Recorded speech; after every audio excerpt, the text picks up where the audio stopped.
नमस्कार, मैं राजेश गौतम। आज बात करेंगे जल प्रदूषण के बारे में। जैसे कि हमारे भारत में लगातार जल की समस्या बढ़ती चली जा रही है, तो आज बात करेंगे जल प्रदूषण के बारे में। जल प्रदूषण से कौन कौन सी बीमारियां होती हैं, क्या क्या नुकसान है और कौन कौन सी फसलों पर इसका प्रभाव पड़ता है। तो दोस्तों, बात करते हैं जल प्रदूषण के बारे में। मैं उम्मीद करता हूँ आप लोग समझते होंगे, और अगर हमारी वीडियो पसंद आती हो तो दोस्तों लाइक ज़रूर कर दे करें, क्योंकि आपके एक लाइक से हमारा मोटिवेशन बढ़ता है और हमारी जिज्ञासा बढ़ती है नई नई वीडियो बनाने के लिए। तो बात करते हैं आज जल प्रदूषण के बारे में। पृथ्वी का, आप लोग जानते होंगे, पृथ्वी का 71% भाग जल से ही ढका हुआ है। और जो मीठा पानी है कितना परसेंट है, जो पृथ्वी है, पृथ्वी के नीचे जो मिट्टी की परत के नीचे 1.6% पानी परत के नीचे है, यानी कि मिट्टी, यानी कि ये पृथ्वी में है अंदर। और 0.001% भाप और बादलों के रूप में हमेशा रहता है। और 97% जल सागरों और महासागरों में, यानी कि समुद्र में खारे पानी के रूप में जमा रहता है। तो दोस्तों, 1.6% ही पानी हमारे लिए कामयाब है, पीने लायक है, मीठा पानी है। तो हमें पानी ज़्यादा नहीं बहाना चाहिए। और हमें क्या क्या नुकसान होते हैं, तो बात करते हैं आज जल प्रदूषण के बारे में।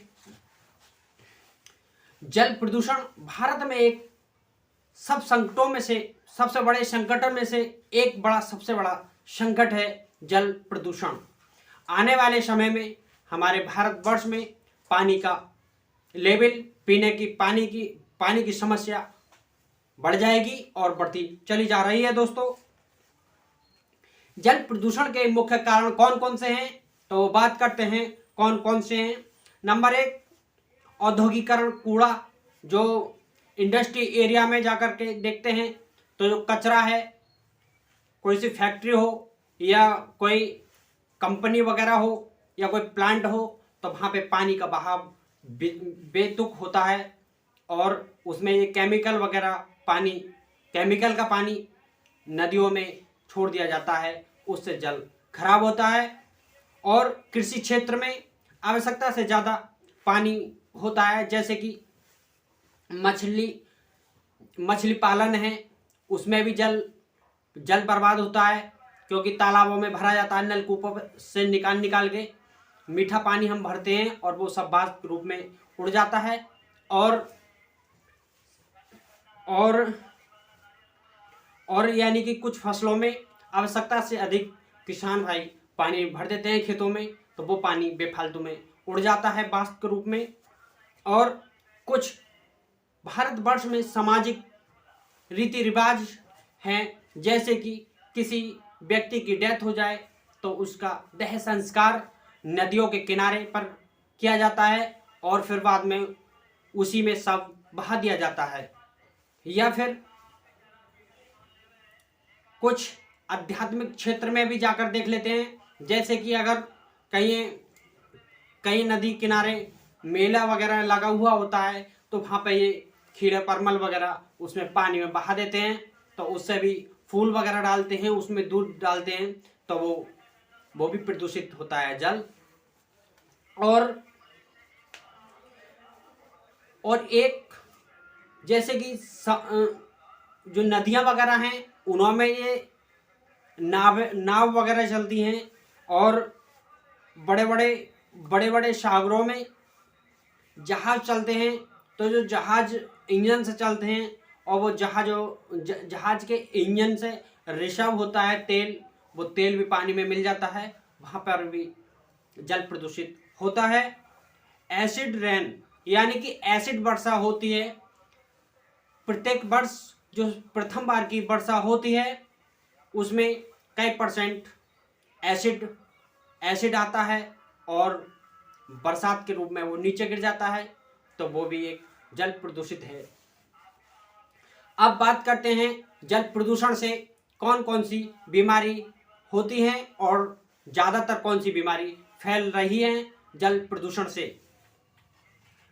जल प्रदूषण से नंबर 1 कॉलरा बीमारी एक ऐसी बीमारी है जो जल प्रदूषित जल से होती है।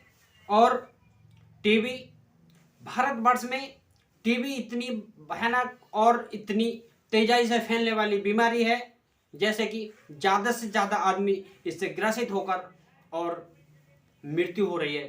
टीबी एक ऐसी बीमारी है जो कई % आदमी को टीबी हो जाती है। दस्त भी हो जाते हैं दूषित जल से। पीलिया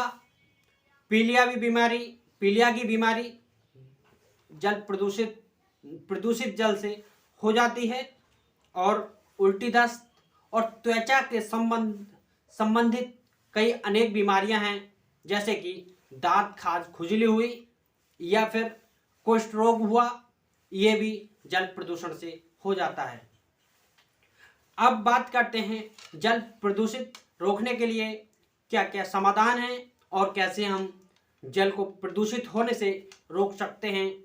तो बात करते हैं जल प्रदूषित रोकने के बारे में, कैसे कैसे हम रोक सकते हैं दोस्तों। जैसे कि हमारे भारतवर्ष में जो हिंदू रीति रिवाजों में किसी व्यक्ति की डेथ हो जाती है तो उसे नदियों में बहाया जाता है, या फिर कोई जहरीला कीड़ा काट लेता है तो उसे भी नदियों में बहा दिया जाता है, तो उससे जल प्रदूषित होता है। लेकिन हमें ये बिल्कुल भी नहीं करना चाहिए। नंबर 2, नदियों में सीवर का पानी नहीं बहाना चाहिए। जैसे कि जो शहरों में इतने भी बड़े बड़े नाले हैं वो सब नदियों में बहा दिए जाते हैं। सुबह सुबह जो सीवर, जो लेट्रिनों का पानी है, नालियों के द्वारा वहीं पहुंचा दिया जाता है। ये भी नहीं करना चाहिए और पानी का कम से कम यूज करना चाहिए। नंबर 3, औद्योगिकरण कचरा, जो इंडस्ट्री एरिया में जाकर जो कंपनियां हैं उन्हें जो कचरा है वो पानी में बहाना नहीं चाहिए। नंबर 4, कुछ प्लास्टिक जैसे जैविक तौर पर नष्ट नहीं होने वाला पदार्थ यूज कम करना चाहिए। और है नंबर 5, जल का कटाव रोकना। जैसे कि नदियां कटाव करती हैं तेज बहाव पानी के साथ में, तो वहाँ पर वृक्ष लगा के पानी के कटान को रोकना चाहिए। अगर वृक्ष लगाएंगे उनकी पालटों पर तो पानी नहीं कटेगा, और पानी नहीं कटेगा तो पानी में मिट्टी वगैरह नहीं मिलेगी, पानी साफ रहेगा, तो प्रदूषित जल भी नहीं होगा। और ये इतने भी जहाज वगैरह हैं और ये जलों में चलते हैं, तो उन्हें भी उनके इंजन की मरम्मत होनी रहनी चाहिए, जैसे कि उसमें जल में तेल का रिसाव ना हो। दोस्तों, उम्मीद करता हूँ जल प्रदूषण को अच्छे से समझे होंगे। अगर समझ में आया हो और अगर कुछ छूटा हो हमसे तो कमेंट्स बॉक्स में ज़रूर बताना दोस्तों। और ये बताना अगला कौन सा टॉपिक आप सुनना चाहते हैं या हमसे पूछना चाहते हैं, तो कमेंट्स बॉक्स में ज़रूर बताना दोस्तों। थैंक यू, धन्यवाद। फिर मिलते हैं अगली वीडियो के साथ।